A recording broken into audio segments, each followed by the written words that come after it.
Do you find yourself having a hard time describing your music and how it sounds and how everybody would perceive it?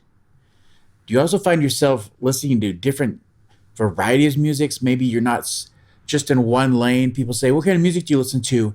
And it's encompassing more and more different kinds of music. Well, maybe those two things aren't as different as we think they are. And it's about time we had to think on that. Hey, everybody, welcome to today's episode. And today is going to be a real quick one, but I feel like it's going to be a pretty important one.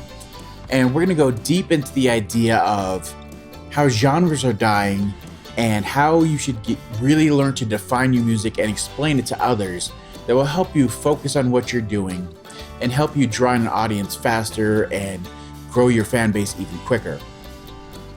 Now, the concept of this video and this podcast really comes from a video that was released by Polyphonic recently, and I'll have this linked below and everything, and I recommend go take a watch of it. It's great.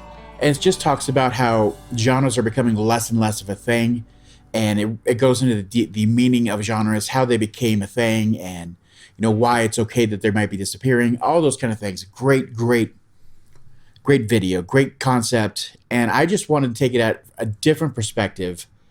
Not that one way or the other, genre good or bad, more so that as this is happening, how is it going to affect you as a musician, as an artist going forward? So let's talk about that first and foremost.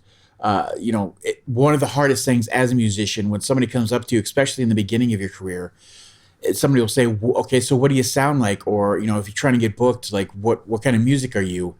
And you find yourself fumbling for words, and you start naming other artists maybe, and some of the songs you might be covering. But then when it comes to your own original music, deep down you get this feeling of knowing that that's not exactly who I am. You don't quite understand yet, but you will. That kind of feeling. And if you can go into this understanding more so exactly what you are, what your sound is, what you're trying to convey, it's easier for you to draw in fans if they haven't heard your music quite yet, or to come, give them a reason to come hear you. Or like you said in the beginning, if you're trying to book a venue or whatever it is, it's easier for you to communicate to them that this is the type of music I am, this is how long it's going to be, here's what the songs are going to sound like, that kind of thing. Now, in that video I referenced before from Polyphonic, they go deep into exactly where genres come from, how they began, and the whole concept behind them. And my favorite part, if you don't take the time, I'm just going to tell you about it right now. It does a part where it shows you the beginning of the split between what was called race music. So any music made by somebody of African American descent was put in a certain shelf, and they recorded, basically it was black music to go to black people, and that was how they originally started. But then everybody started buying the music, and at some point there became this performer that was playing the same music. It sounded almost identical, but he basically just started yodeling over the top of it. And because he was white, they wanted to keep that segregated. That's really honestly where the beginning split between what they called race music, or R&B, blues, anything back in gospel, all those things, and split into country. And just understanding this fact that one little thing, one little move separated from everything else into what we started putting these boxes in, of where the music goes, and how little and how superficial that really starts to break down in your brain of maybe this isn't as big deal as we think it is. And it's just really human nature. It comes down to human nature, as we like to put things in boxes. We like to know where things go. We like to categorize things. We're very good at it. But as a musician, it doesn't work very well. And you can tell this by, as you go in, as you first start to write down, as you're maybe putting together a website, or you're finally putting words to paper about what you are, what your project is, why you exist, and you start to list your influences. They're going to be from a huge array of different things. And maybe if you feel like you're going to be marketing to a certain genre, you start leaving out certain bits. They're not so important, or whatever it may be. But deep down inside that there's more than one, and they come from all over the place. You wouldn't exist, the music you write wouldn't exist without the influences of all of these pieces. So As we're moving forward, anybody that was born before the 2000s, 2000, 5, all those older people, as we're starting to call them, millennials, Gen X, whatever you want to call them, we were born into this generation of, as we got into middle school, as we got into high school, the more that we started to define these cliques of what group you're going to belong to, who's your social group going to be, everything was defined by what group you listen to. And if you're a musician, you better know the next best thing. You better have something to reference that nobody's heard of, or else nobody's going to take you serious. And, all those kind of things. It became what defined you as a human, what your personality type could be broken down into what music you listen to. And as we got older and streaming began, and we broke down the barriers of all of these physical forms of media and how we're distributing all this music, all of that started to disappear. People weren't defined by who they liked. They liked a little bit of everything. They listened to this on that day. They wanted this emotion on this day. And you could see that starting to be reflected in all of these streaming services, as they're not just putting out things by the genre, although they do that. And the playlist might be catering to a certain genre. But then there's also vibes or feelings or emotions that they're trying to elicit through a certain playlist of songs. And the more and more that we got into this, the more it started to change everything. And honestly, as he says in this exact video, Polyphonic, it's a good thing. It really is a great thing. But the hard part about that is that if you don't understand that that's happening, then you can get lost in the fray of just being nothing to everybody. And you really want to be able to, like I said, be able to define who you are. So let's go into that and how to do that. And the big thing, like we said before, is we're talking about, writing down your influences as it pertains to the group of people that you're going to be catering to. Now, it doesn't have to be hyper specific. That's not a necessity anymore. And nobody really listens to music that way anymore. But you have to understand that you definitely are going to fit into a certain spectrum of music. So there's, house music or EDM or electronica or whatever you want to call it.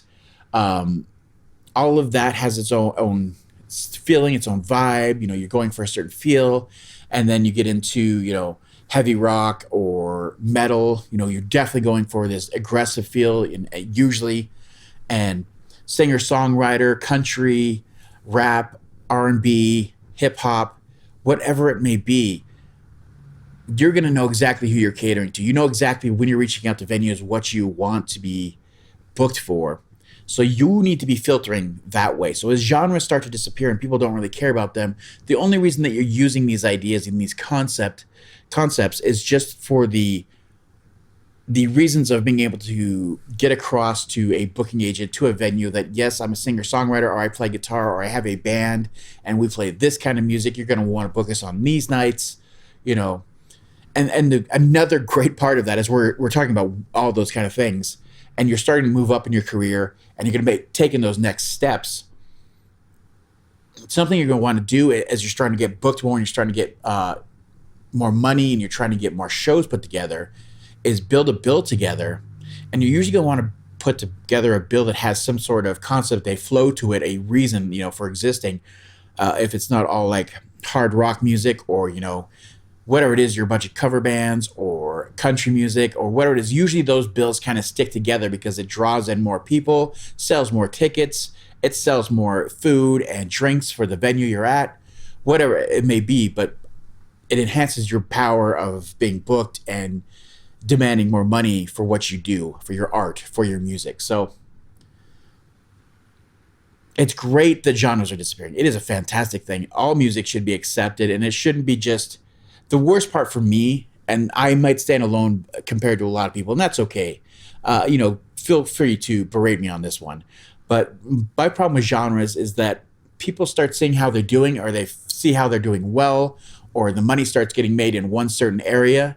And with genres, it just becomes this copy and paste. And we saw it so much. And I personally believe, even though everything happens in cycles, it was kind of responsible for not so much the death of guitar, but really kicking guitar out of pop, out of music for a long time, where it wasn't the focus, is because it just became copy and paste. People just are like, okay, grunge is the thing. Everybody make grunge music now. And it only worked with certain people. Grunge was an attitude more than it was really a music style. Is really what it comes down to. And you can't copy and paste an attitude if you aren't living that style.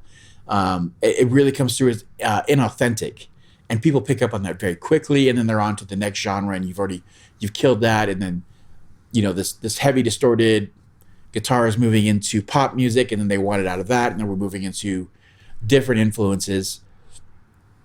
And it just happens. That's why there's these cycles where we just get so inundated with the copy and paste of these genres because it's making money, and then you just get old. It gets old. We're done with it, and then you move on to the next thing. And then after it's not, you get the only people playing that kind of music are those that are deep into it, have that heart and soul, that really have the feeling. You can't miss it.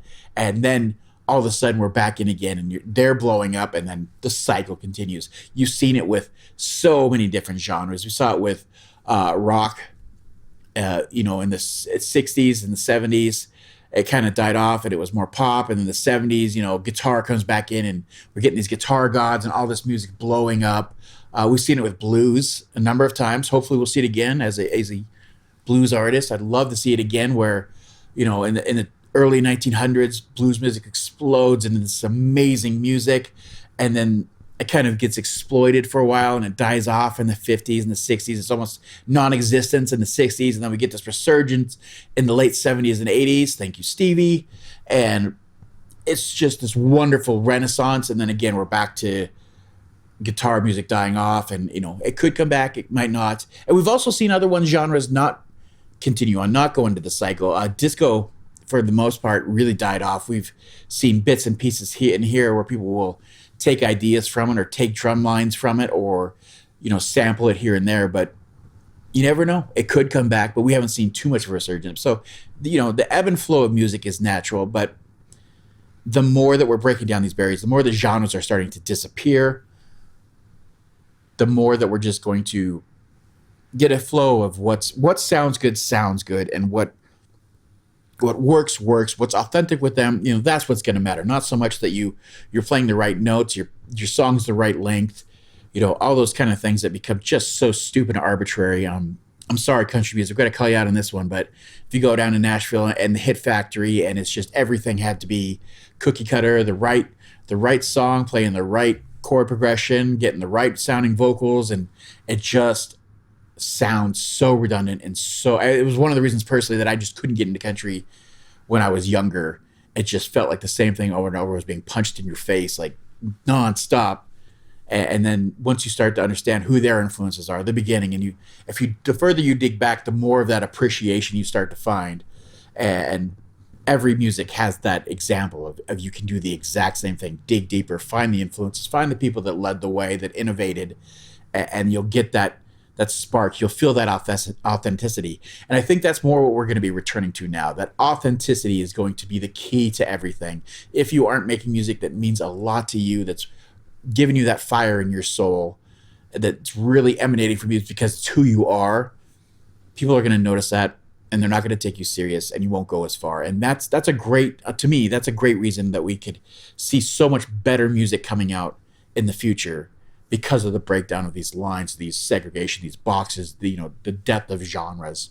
That's really the most important thing I want to talk about. Just make sure that as those lines are fading, as everything's kind of meshing together, be able to define who you are as a musician, as it's important to drawing in fans and being able to communicate with others is really the most important thing, and be able to say, what I do, here's what I am, please book me, I fit exactly right with what you're doing, and all those kind of things. So if you have any questions or any ideas, if you want to add to this conversation, and if you see more coming, or if you think it's just being dramatic, and we're always going to have these kind of, genres are never ever going to go away, but they are definitely moving more so where these lines are blurring. So, let us know what you think. Throw your comments in there. If you have anything else you'd like to add, please let us know. Please take a little time if you enjoy our content, if you watch them, if any of it helps you, give us a like, give us a subscribe, follow us, download more podcasts. We really enjoy it. We love making this for you. If you have any content or anything that's coming up for you that you're having a hard time with, let us know. We'll make a video on that. We'll make a podcast on that to make sure you're getting help with that. So again, thank everybody so much for watching this, and we'll see you on that next one. Bye.